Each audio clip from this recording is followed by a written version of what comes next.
Halo sahabat Kaliwatu, Assalamualaikum warahmatullahi wabarakatuh.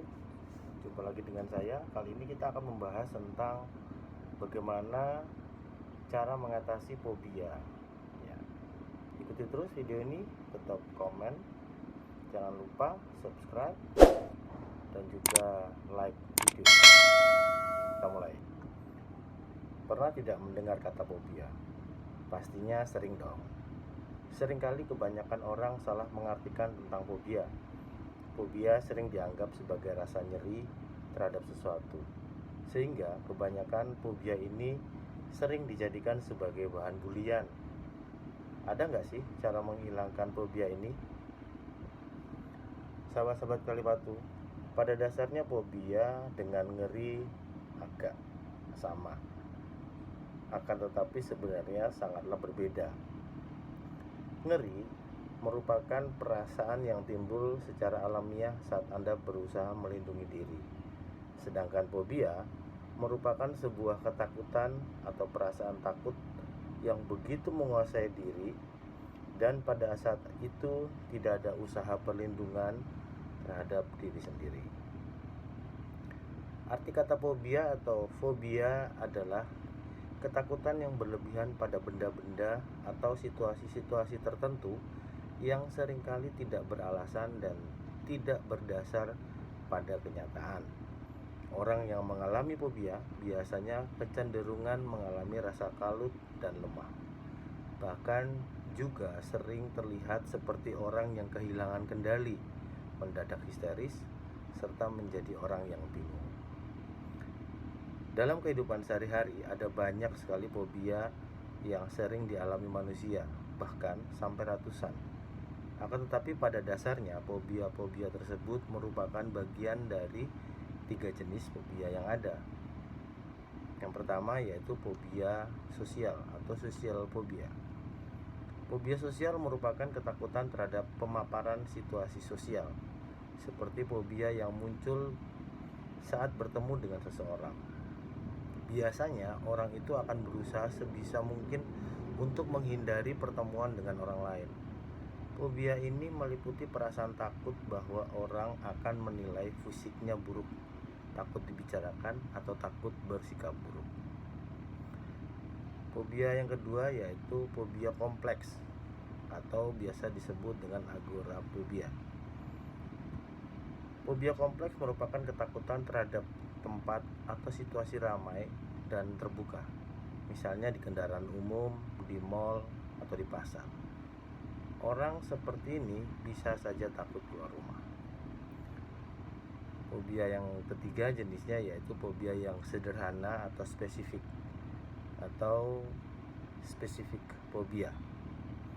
Fobia sederhana merupakan ketakutan terhadap suatu objek atau keadaan tertentu. Contohnya dari fobia spesifik ini antara lain adalah fobia berada di ruang yang sempit atau biasa disebut dengan klaustrofobia. Klaustrofobia merupakan fobia yang muncul saat seorang berada di ruang sempit, seperti di dalam lift, toilet pesawat, kamar mandi yang berukuran kecil, atau tempat-tempat sempit lainnya. Biasanya saat ketakutan orang cenderung akan gugup, berkeringat, dan kehabisan nafas. Dianjurkan apabila ada orang yang menderita klaustrofobia, maka ia diberikan tempat duduk di dekat jendela atau lebih baik memilih naik eskalator atau memakai tangga. Contoh fobia spesifik berikutnya adalah fobia akan hewan tertentu atau zoofobia. Zoofobia merupakan fobia akan hewan tertentu di mana saat mendengar atau melihat saja sudah membuat orang tersebut sangat ketakutan. Fobia ini juga banyak jenisnya, tergantung pada jenis hewan yang ditakuti, seperti arthrofobia, ketakutan pada laba-laba, opidofobia, ketakutan pada burung, apifobia, ketakutan pada ular, ornifobia, ketakutan pada lebah, dan lain sebagainya. Contoh fobia spesifik berikutnya yaitu fobia akan halilintar atau brontofobia. Brontofobia merupakan fobia terhadap petir, baik bunyi atau tampaknya. Brontofobia sendiri diambil dari bahasa Yunani bronte yang berarti petir. Biasanya orang yang mengalami fobia ini menolak keluar saat sedang hujan atau ada petir. Mereka biasanya bersembunyi di balik pintu sambil menutup kepala dengan tangan atau bantal. Contoh fobia spesifik berikutnya yaitu fobia ketinggian atau akrofobia. Seseorang yang menderita fobia jenis ini biasanya akan menghindari tempat-tempat tinggi. Mereka akan merasa ketegangan yang luar biasa jika terpaksa harus berada di tempat tinggi. Tidak hanya itu, rasa mual, pusing, keringat, serta ritme jantung yang tidak beraturan juga dialami oleh pengidap akrofobia. Contoh fobia spesifik berikutnya yaitu fobia kegelapan. Kebanyakan rasa takut akan gelap sering dialami anak-anak. Akan tetapi pada nyatanya banyak orang dewasa yang juga takut gelap, terlebih ketika mereka ditinggal sendiri dalam ruangan tertutup dan gelap gulita. Berikutnya yaitu fobia rasa sakit. Setidaknya ada 2 jenis fobia yang dialami dan diakibatkan karena ketakutan akan rasa sakit. Yang pertama adalah hemofobia atau ketakutan ketika melihat darah, dan yang kedua adalah trypanofobia, yaitu ketakutan pada jarum suntik. Biasanya ketika mereka sudah ketakutan, kondisi tubuh mereka akan drop, bahkan bisa pingsan saat ketakutan. Contoh fobia selanjutnya yaitu fobia terbang, aerofobia. Mereka yang mengalami aerofobia biasanya takut jika harus naik pesawat terbang. Umumnya fobia ini muncul setelah ia mengalami trauma, entah kecelakaan yang dialami diri sendiri atau orang terdekat, atau mengalami turbulensi. Umumnya mereka akan merasa sangat panik dan terbayang-bayang akan ada hal buruk yang terjadi. Mereka juga ingin buru-buru keluar dari pesawat.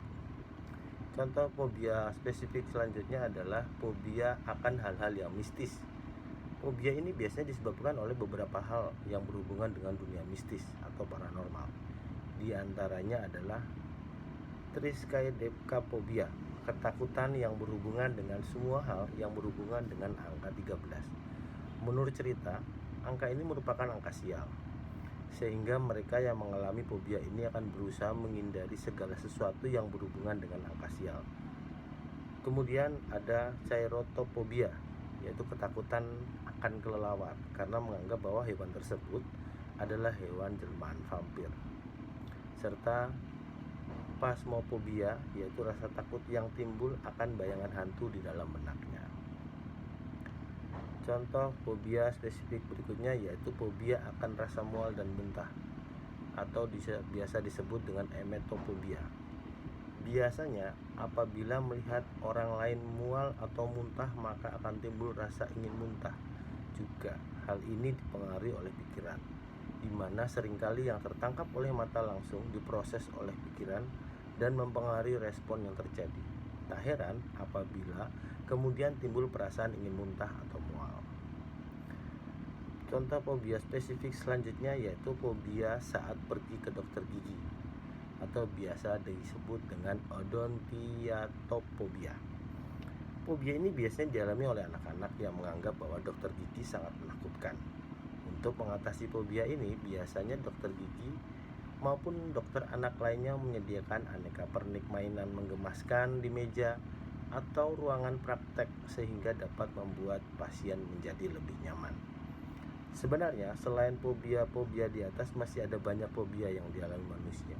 Akan tetapi fobia di atas merupakan fobia yang paling sering dialami oleh manusia. Lalu bagaimana cara menghilangkan fobia? Ada banyak hal yang dapat membuat orang menjadi fobia. Akan tetapi pada umumnya fobia ini disebabkan oleh trauma atau karena pernah mengalami ketakutan yang luar biasa hebat. Bisa juga fobia itu disebabkan oleh pengalaman pribadi yang disertai rasa malu dan bersalah, sehingga semuanya menjadi tekanan pada diri sendiri yang terjadi di bawah sadar. Dari semua penyebab di atas, yang paling dianggap sebagai salah satu kemungkinan penyebab terjadinya fobia adalah peristiwa traumatis yang pernah dialami pada masa kecil. Lantas, bagaimana cara menghilangkan fobia? Berikut ini ada beberapa hal umum yang dilakukan terkait bagaimana menghilangkan fobia. Yang pertama, hipnoterapi. Para penderita fobia diberikan sugesti-sugesti yang sekiranya dapat untuk menghilangkan fobia. Cara kedua yaitu dengan flooding, exposure treatment yang ekstrim dapat dilakukan dengan cara si penderita fobia dimasukkan ke dalam sebuah ruangan yang berisi benda-benda atau apapun yang menjadikan dia fobia. Yang ketiga, sistematis.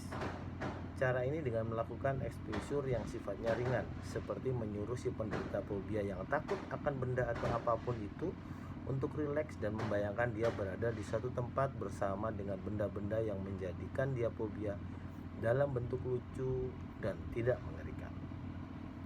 Cara keempat yaitu dengan cara abreaksi. Salah satu caranya adalah dengan memperlihatkan gambar atau film yang menjadikan alasan kenapa ia menjadi fobia bagi si penderita, kemudian menyuruhnya untuk menyentuh gambar atau film tersebut. Walaupun terkesan agak sulit bagi mereka yang fobianya dikarenakan pengalaman traumatis, tetapi salah satu cara ini dinilai cukup efektif. Cara kelima, reframing. Menyuruh penderita fobia untuk melakukan flashback. Cara ini dengan cara membayangkan kembali menuju ke masa lampau di mana permulaannya si penderita mengalami fobia. Nantinya di tempat itu akan dibentuk suatu manusia baru yang tidak takut lagi pada fobianya. Cara keenam dengan cara mengkonsumsi obat. Sebenarnya mengatasi fobia dengan mengkonsumsi obat sangat tidak dianjurkan, karena dengan cara-cara di atas ditambah dengan terapi yang lain dinilai sudah cukup berhasil. Akan tetapi untuk menghilangkan efek dari fobia itu sendiri seperti cemas dan gelisah yang berlebihan, obat-obat boleh dipergunakan. Ada 3 jenis obat yang biasa digunakan untuk mengatasi kecemasan yang berlebihan dan sangat direkomendasikan. Di antaranya yaitu yang pertama, obat antidepresan. Obat ini sering digunakan untuk mengurangi rasa cemas. Biasanya penggunaannya diizinkan untuk mengatasi fobia yang berhubungan dengan sosial. Yang kedua dengan obat penenang. Obat penenang yang dimaksud adalah obat yang mengandung turunan dari benzodiazepines. Obat ini dapat digunakan untuk mengatasi kecemasan yang berlebihan. Akan tetapi untuk menghindari efek ketergantungan seminimal mungkin dan penggunaannya sesingkat mungkin, yaitu maksimal hanya 4 minggu. Obat yang ketiga yang biasa digunakan adalah beta blocker. Obat ini sering digunakan untuk mengatasi atau mengobati masalah yang berhubungan dengan kardiovaskular seperti masalah jantung atau tekanan darah tinggi, karena efektif untuk mengurangi kecemasan yang disertai detak jantung yang tidak beraturan. Oke, demikian ulasan tentang bagaimana cara kita mengatasi fobia sesuai dengan yang pernah diminta oleh salah satu dari subscriber saya. Terima kasih Anda masih menonton video dari kami. Semoga informasi ini bersahabat dan bermanfaat buat Anda. Jangan lupa tetap like, subscribe, nyalakan loncengnya, karena lonceng gratis, dan tetap ikuti kami di channel Kalibatu. Terima kasih. Wassalamualaikum warahmatullahi wabarakatuh.